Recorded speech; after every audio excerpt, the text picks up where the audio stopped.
Math and science show more than a third of students across Louisiana are headed in the right direction. The secret to any district success, we feel like, is for us to know the weaknesses and strengths of individual students. 3rd through 8th graders in Lincoln Parish showed only a 1% decrease in test scores from last year. There are various factors that cause a decline in scores for our individual school, and it could be a testing anomaly.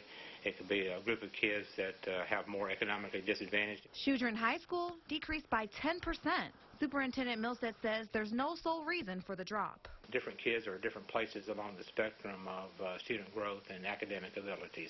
But Simsboro High School saw a 7% increase. He says keeping Lincoln Parish a grade A school district is constant work. It's a battle. Hiring and employing great teachers is the single biggest key. Superintendent Milstead says his biggest concern, 8th graders. Our 8th graders seem to have shown a slight drop, so that will obviously be a focus for us in the coming year. School with a 20% drop, Winsboro Elementary School. I reached out to them for comment, but was told they were reviewing scores at the moment. In the studio, Randy Ayala, NBC 10, your local news leader.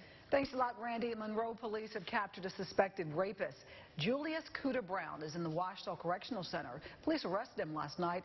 Monday, we reported that he was a suspect in an attack that happened last week. Brown is charged with third-degree rape. His bond is $75,000. Monroe police are searching for a man missing for more than 2 weeks. They hope you can help find Dennis Williams. He was last seen on June 25th around 3 p.m. Last seen wearing black shirt and denim jeans. Now police tell us Williams has health and mental issues. If you've seen him, call 318-329-2600. Monroe police are also trying to track down a missing juvenile prone to seizures without his medicine. Rashad Newton hasn't been seen since last Friday, the day he disappeared. He was wearing a white t-shirt and jeans. Now detectives say he hangs out in the Lock Drive area. If you know where he is, call police at 318-329-2600. The police blotter and stories from the ER confirm that America's opioid epidemic has hit the ARC list. The Northeast Delta Human Services Authority and Louisiana's Department of Health want your help. That's what drove a town hall meeting that follows up the opioid summit here in May. They were looking for ways to fight opioid abuse and to treat those already addicted. We know that the opioid crisis is shattering the lives of families, of communities, of churches, of homes, of schools, and we want to do our part in trying to combat that. Past 4 years, Louisiana's death from opioid overdoses or abuse have risen 45%. All elementary grade students in El Dorado schools will get free breakfast and lunch in this next school year. NBC 10's Sheriff Cobb spoke with a mother of 4 who tells her it will make a big difference. Denisha Norman says it takes a lot to feed a family.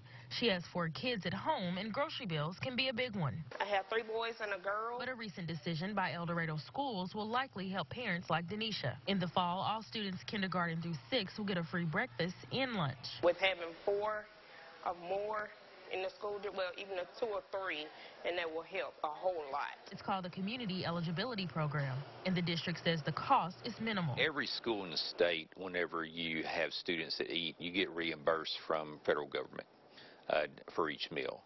And so our hope is this will drive participation up.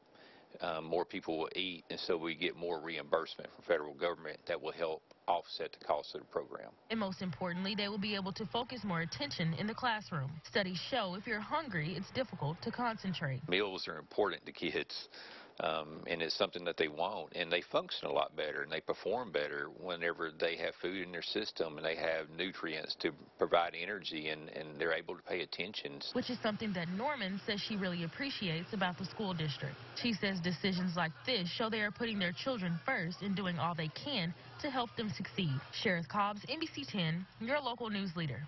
District says it's important for parents to point out that the free meals are only for kindergarten through 6th grade as of now.